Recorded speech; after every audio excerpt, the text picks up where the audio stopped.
Bon, nous voilà de retour pour une nouvelle vidéo. On est en 2024 et les choses sérieuses vont commencer. Pour ceux qui ne le savent pas, je vais participer à mon premier triathlon, l'Ironman 70.3 des Sables d'Olonne, qui aura lieu fin juin de cette année. Ma préparation spécifique pour ce triathlon a officiellement démarré ce 1er janvier, ce qui va donc me faire 6 mois pile de préparation pour ce premier triathlon. Je n'ai pas de coach, je ne suis pas coach moi-même, alors pour cette préparation, je me suis inspiré du livre La Bible du triathlon et j'ai créé mon propre programme en suivant tous les conseils donnés dans ce livre. J'ai décomposé ces 6 mois en blocs. Je suis actuellement dans le premier bloc qui est le bloc de reprise, où le but est de remettre un peu le pied à l'étrier, de pratiquer de manière hebdomadaire les 3 disciplines et dans mon cas de garder quand même une fréquence assez soutenue de séances en salle. J'ai dû évidemment adapter tous les conseils donnés dans ce livre pour mon entraînement qui sera hybride. Alors dans cette première période, le but est d'y aller très mollo. Je commence avec un volume à 10 heures par semaine, sachant qu'au cours de ma préparation, je ferai au moins 8h30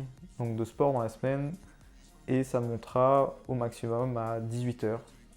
Dans une semaine. Comme je le disais, je suis actuellement à 10 heures d'entraînement par semaine. L'objectif en salle de sport est de travailler la force et l'objectif dans les 3 disciplines du triathlon est de travailler uniquement l'endurance fondamentale. Pas du tout d'intensité côté vélo, course à pied ou natation pour le moment, c'est pas le but.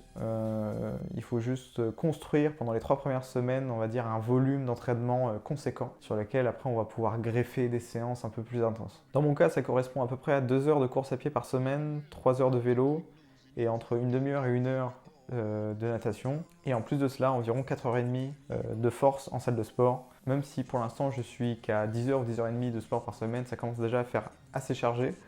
J'ai fait exprès d'avoir quand même un maximum de séances, même si elles sont assez courtes, pour avoir déjà une certaine fréquence dans la semaine et qu'au fur et à mesure des semaines, quand je devrais augmenter mon volume, j'ai que à ajouter un petit peu plus de temps à chaque fois. Je pense que ce sera bien plus facile de s'adapter de cette façon que de rajouter des entraînements complets d'1 heure certains jours de la semaine. Pour l'instant, je vais à la salle le lundi, mardi, mercredi et vendredi. Je cours le lundi, le mercredi et le jeudi. Je fais du vélo le mardi et le samedi et je vais nager le dimanche. Alors oui, du coup je m'entraîne tous les jours de la semaine, mais c'est pas vraiment un problème puisque le jeudi, je ne fais que 30 minutes de course à pied en endurance fondamentale, ce qui est en fait une récupération active. Le dimanche, je ne m'entraîne que entre 30 minutes et 1 heure en natation. C'est pas traumatisant pour les articulations, contrairement à la course à pied ou à la muscu. C'est de l'endurance fondamentale. Alors là, c'est aussi de la récupération active pour les muscles et de la récupération complète pour les articulations. Donc, bien que je m'entraîne tous les jours, en réalité, j'ai des jours de repos actif, donc, où il y a quand même des séances. Je vais suivre donc ce planning sur 3 semaines. J'ai commencé déjà la semaine dernière, cette semaine, la semaine suivante. La semaine suivante, je ferai également des tests en natation, course à pied et en vélo. Je ne sais pas encore comment je vais câbler tout ça, mais je vais voir. Je ferai une vidéo de toute manière à la fin de ce bloc pour vous montrer ce qui s'est passé et pour introduire le bloc suivant. Niveau power, pour l'instant, j'ai gardé mon entraînement que j'avais déjà fin 2023, donc un entraînement assez intense. Je vais d'ores et déjà commencer à le modifier un petit peu, puisque j'ai senti pendant la première semaine que c'était assez compliqué, notamment au niveau du deadlift. Ça me prend beaucoup d'énergie et ça rajoute beaucoup de stress dans mon dos. Donc je vais supprimer de ma programmation le deadlift tradi et je vais voir pour ajouter du sumo à la place ou complètement supprimer le deadlift, en tout cas pour l'instant. Pour le moment, je garde le même entraînement pour le bench et le squat, puisqu'il n'y a aucun conflit, du moins pour l'instant, avec le triathlon. Quand le niveau d'intensité commencera à augmenter en triathlon, j'ajusterai avec le power pour le diminuer un petit peu et avoir une charge de stress à peu près constante. Je vais sûrement baisser au niveau des RPE, du coup travailler moins lourd.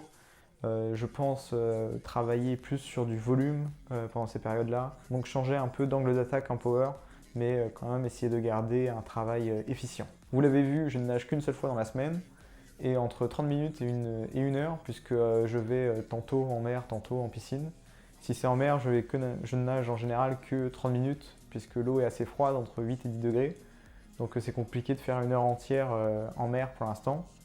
On est en janvier. Par contre, quand c'est en piscine, je peux allonger facilement jusqu'à 1 heure sans problème. Je vais rajouter très prochainement une séance en natation, sans doute le jeudi midi, pendant la pause déj au taf, aller se buter à la piscine.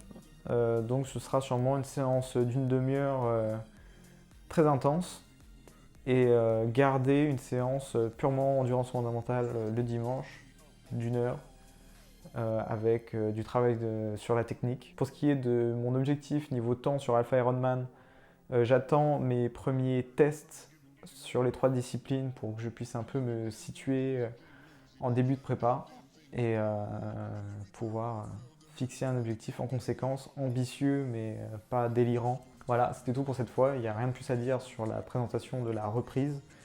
C'est le début de la prépa. Ça y est, c'est parti. Si vous avez des questions, vous pouvez les mettre en commentaire, je serais ravi d'y répondre.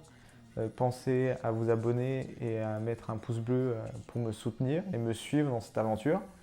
Je partagerai au maximum tous les changements que j'effectuerai sur mon plan d'entraînement et je vous présenterai bloc par bloc comment se décompose ce plan. Donc on se retrouve très prochainement pour une prochaine vidéo.